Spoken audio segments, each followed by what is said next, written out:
بسم الله الرحمن الرحيم الحمد لله رب العالمين والصلاة والسلام على سيدنا محمد سيد المرسلين خاتم النبيين وعلى آله وأصحابه أجمعين. عباد الله، أوصيكم وإياي بتقوى الله وطاعته، وأحذركم وإياي عن عصيانه تعالى ومخالفة أمره. قال الله تعالى في كتابه العزيز: من عمل صالحا فلنفسه ومن أساء فعليها وما ربك بظلام للعبيد. We begin, my dear brothers and sisters, by responding to Allah's invitation that when the call for the prayer is made on this day of Friday, this day of congregation, that we strive to the remembrance of Allah. And therefore we enter into a space where we remember Allah, and we do so by detaching from all of the things that occupy us from this dunya, by emptying our hearts from all of the emotions that course through it, by emptying our minds and stilling them from all of the thoughts and ideas that just course through it. And in the stillness of being, where we feel a heightened sensitivity to the presence of Allah subhanahu wa ta'ala, we then bear witness that there is no God but Allah alone. نشهد أن لا إله إلا الله وحده لا شريك له.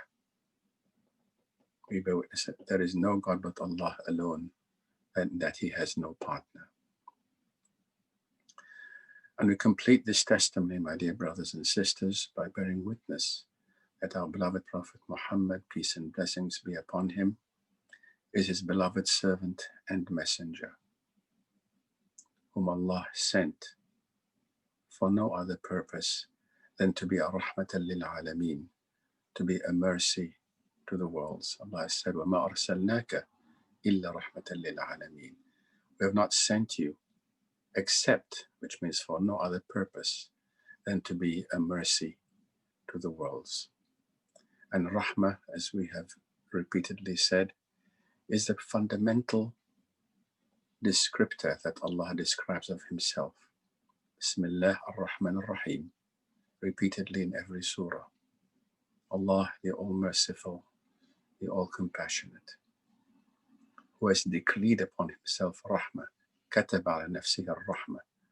Allah says in Surah Al-An'am that He has literally written on Himself rahmah, which means He has restrained Himself by rahmah.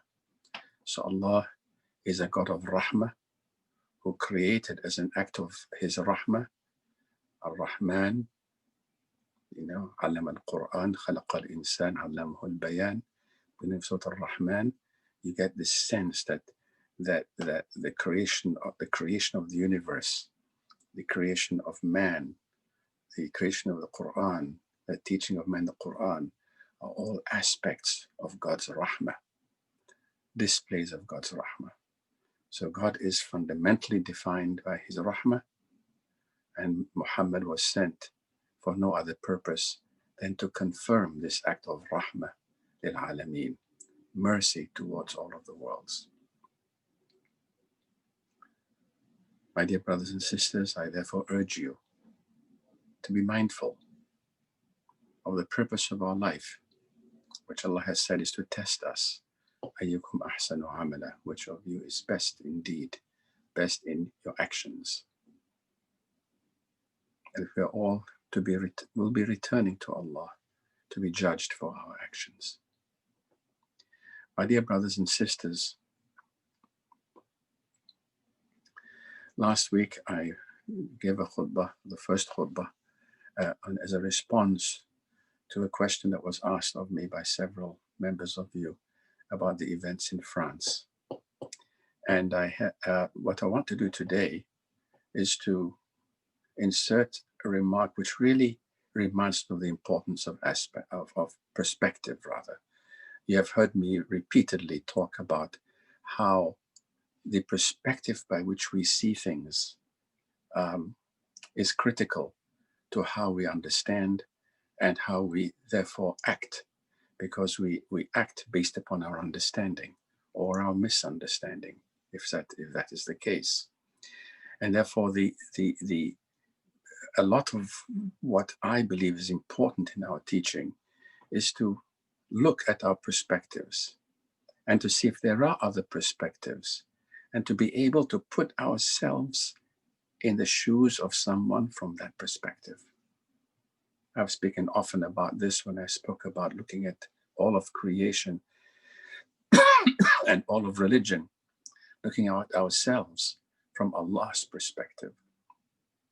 Because at the end of the day, it is not actually, it's fairly accurate to say that all religion, no matter which religion you're talking about, is an aspiration to see creation from Allah's perspective. Or rather, its intention is to help us look at ourselves and look at creation and look at life and look at what obligates us to other creatures in this universe from Allah's perspective.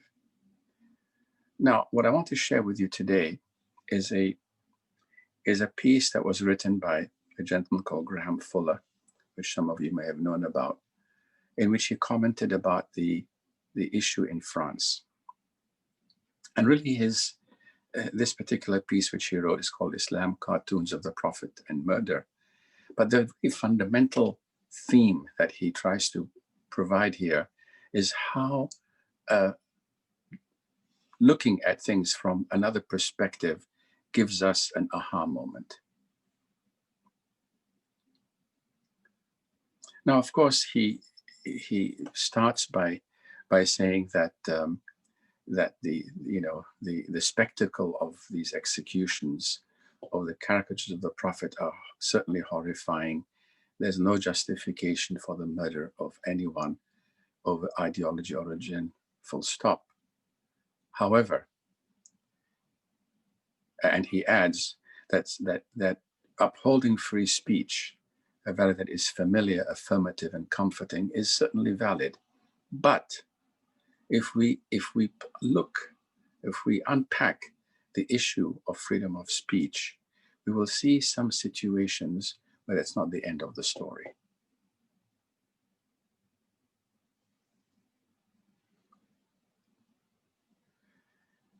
He continues by saying that in Western secular societies, we have the right to ridicule anyone we want. We can ridicule Jesus, we can ridicule the Prophet Muhammad, we can ridicule anybody. You have that as a legal right.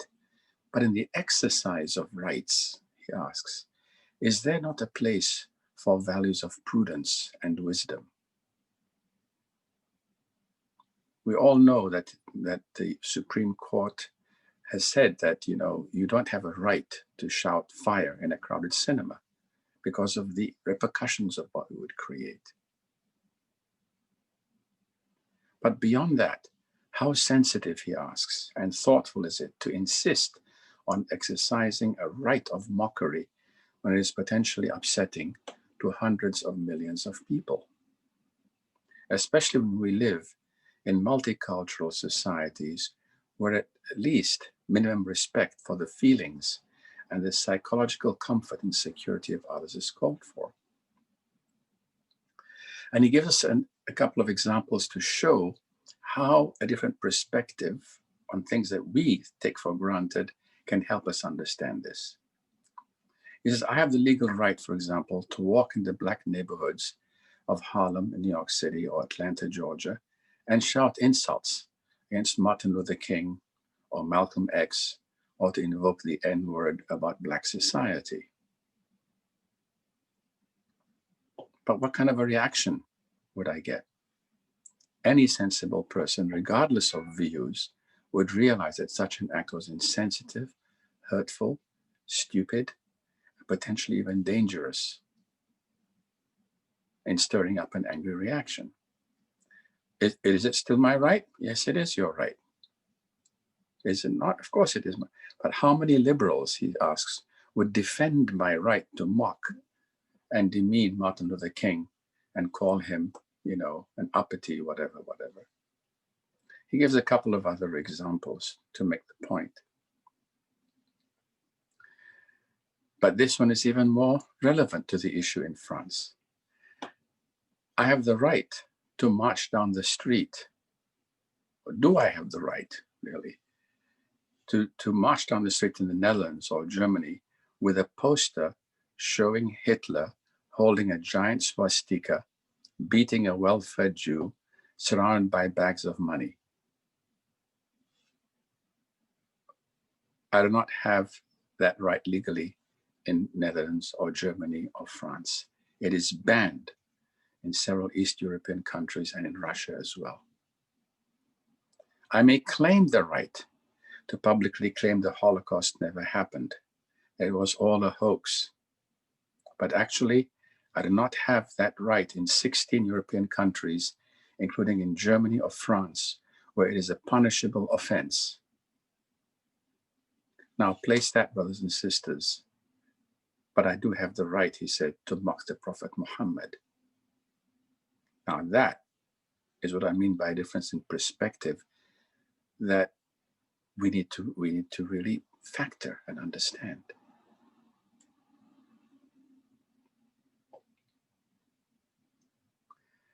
So he says, in multicultural societies, ideally in all societies, a modicum of wisdom, of cultural sensitivity, of ethnic and political awareness, and as he calls it, plain street smarts, hopefully discourage anyone from inciting emotionally sensitive and volatile social situations, even if they are legally entitled to do so. We all know, brothers and sisters, that you can be legally right and immoral, and you can be morally correct and illegal. There are always situations you can come up with, but they're not always overlapping. This is what's key. He goes on to say that the case of Muslim populations of Europe also present some emotional issues.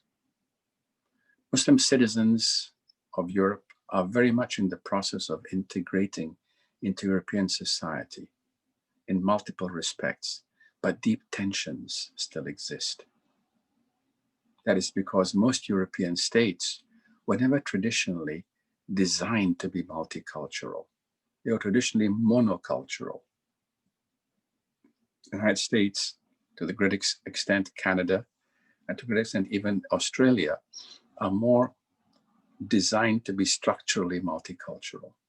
And of all the societies I've been to, Australia, I think, is the most advanced in having deliberately put forth the mechanisms. And each state within Australia has a state board, multicultural board, as they call it, on which several people sit who are representing the different ethnic and cultural backgrounds of Australian citizens. And they then consciously celebrate and advance programs to establish Australia as a multicultural society. And this, in fact, is something which we can't help, because this is the way God created us. This is the way in which the world as a whole is moving towards, some countries more rapidly than others.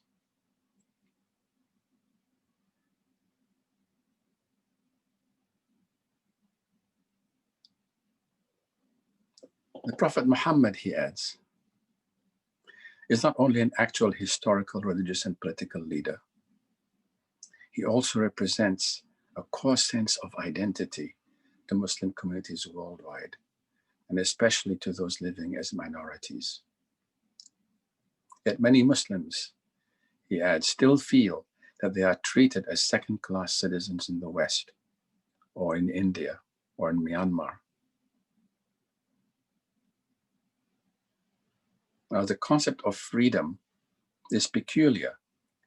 He points to French secularism as being rather militant. Hijabs are banned. Even Muslim women in completely covered burkinis, as they call it, on the beach, are forbidden. So look at the sense of freedom.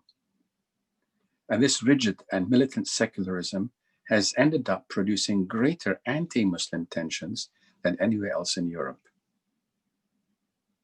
Islamophobia, he says, in the West is a reality, just as anti-Black racism in the West is a reality. But see, brothers and sisters, how by providing this shift in perspective to hold the mirror up to our European brothers and sisters in France, he points out, why their position is actually not coherent.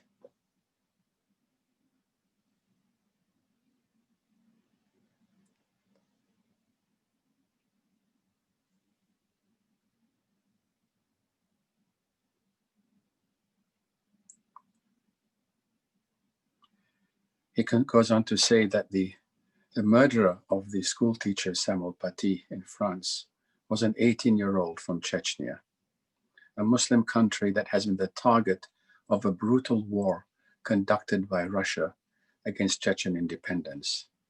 The Chechen capital, Grozny, was obliterated in the process. Chechens have witnessed over a century of horrific violence against them. Then he asks the question, how does such brutalization not affect them? None of this, he continues, none of this, and he repeats this point, in any way remotely justifies or excuses this young Chechen's barbarous act. But, he adds, it at least provides some slight degree of insight as to how it might have happened, as to how it could have happened.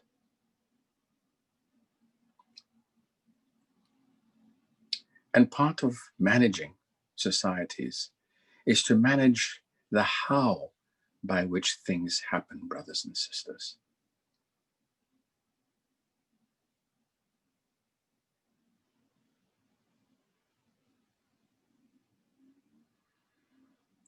The Middle East, he says, lies in the immediate crossroads over which centuries of Western imperial power has moved east. Christianity has traditionally viewed Islam as a heresy. Jews, for that matter, have traditionally viewed both Christianity and Islam as heresies in Jewish terms. The upshot is that it is going to take time for emotions to gradually cool on both sides. Most Muslims, he points out correctly, in the West are horrified at these acts of murder that have been conducted in the name of their faith.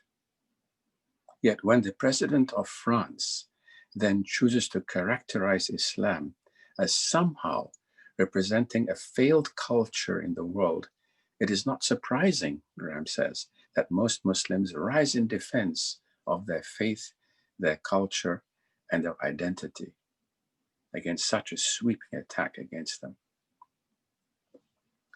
It is too smug for us in the West to believe that in mocking Islam, we are simply defending a God-given right of freedom of speech, within quotes. Would that it were that simple.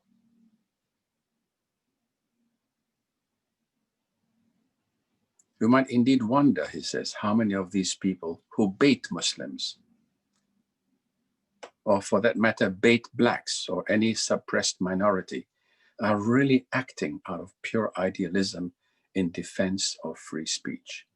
As he questions whether those who perform such acts are really acting out of pure idealism in defense of free speech. Sadly, many of them may simply enjoy the racism of baiting minorities, and all the better if you can self-righteously do so in the name of freedom of speech.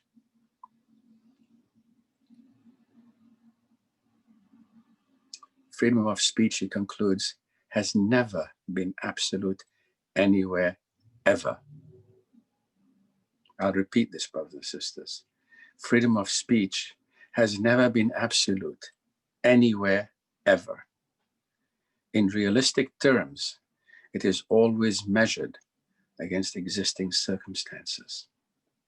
And as for Europe, and France especially, now is the time, he says, to cool it and think about how best to bring about processes of social integration and not processes of social exclusion. Let psychic wounds settle. And this idea applies to all human relations at all times. Wrapping oneself self-righteously in absolute rights, especially when one is in the majority, when it is felt hurtful to others, is never smart or constructive. Recognizing what may be truly at work in some of these free speech agendas is the first step towards averting further such terrible tragedies. Brothers and sisters, we too, in many Muslim majority societies, we have seen events where the majority is cruel to the minority. I myself have been critical of terrorist attacks done by so-called Muslims in my home country, my country of origin, Egypt, against the Copts who are Christian minority in Egypt. It is against our faith to attack people because of their religion, to attack their houses of worship, to destroy them. And there is no doubt that we have to look at ourselves and correct those voices who, in the name of Islam, are committing actions that are against Islam. This is a challenge that we have. But how wonderful it is to see a non-Muslim who understands Islam as well as we do, who understands the history of our faith and the history of the interactions between people of different faiths, including ours, and how by holding up the mirror in a certain way helps us and helps others understand the things that they are doing and that they're perhaps not even aware of.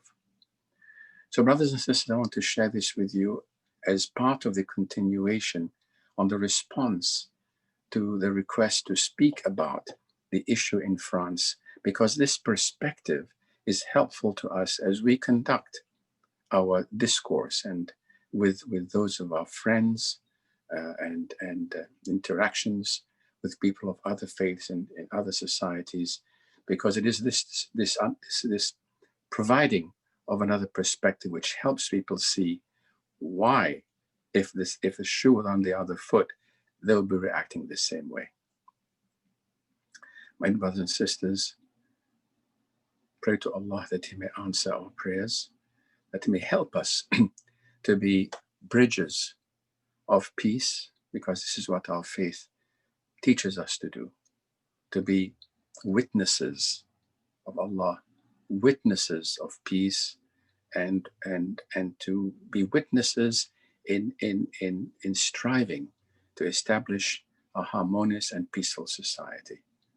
May Allah bless you and bless us all in our efforts and help us and guide us accordingly. أقول قولي هذا واستغفر الله لي ولكم. Pray to Allah that He may answer our dua.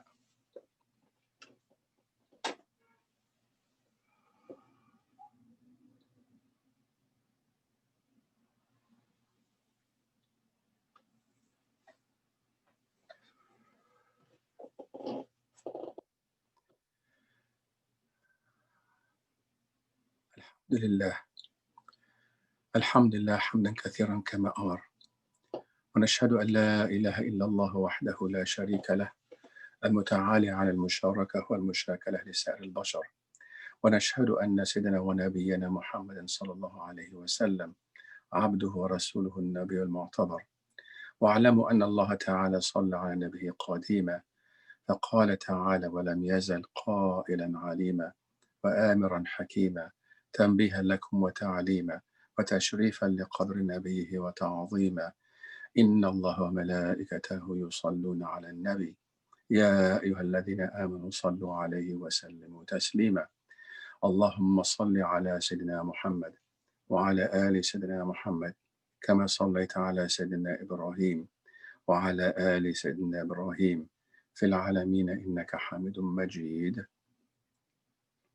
ورضى الله عن الأربعة الخلفاء السادة الحنفاء المميزين بعده بالرعاة والولاة والاصطفاء ذوي القدر العلي والفخر الجلي ساداتنا وموالينا وأئمتنا أبي بكر الصديق وعمر وعثمان وعلي.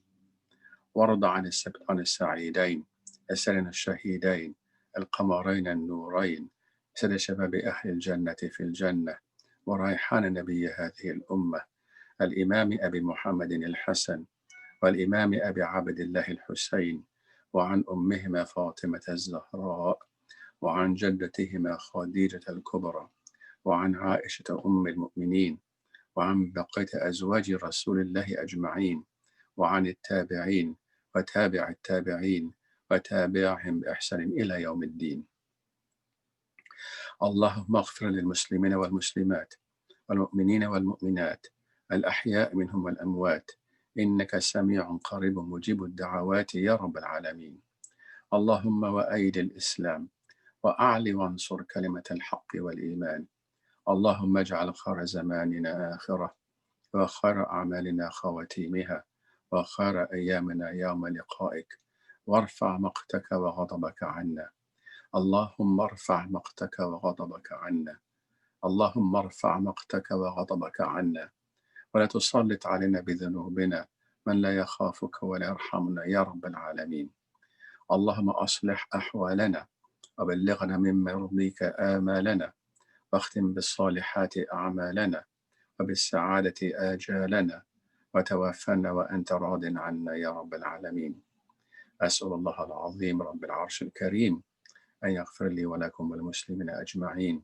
عباد الله، إن الله يأمر بالعدل والإحسان وإيتاء ذي القربى وينهى عن الفحشاء والمنكر والبغي يعظكم لعلكم تذكرون. فاذكروا الله العظيم يذكركم وأقم الصلاة.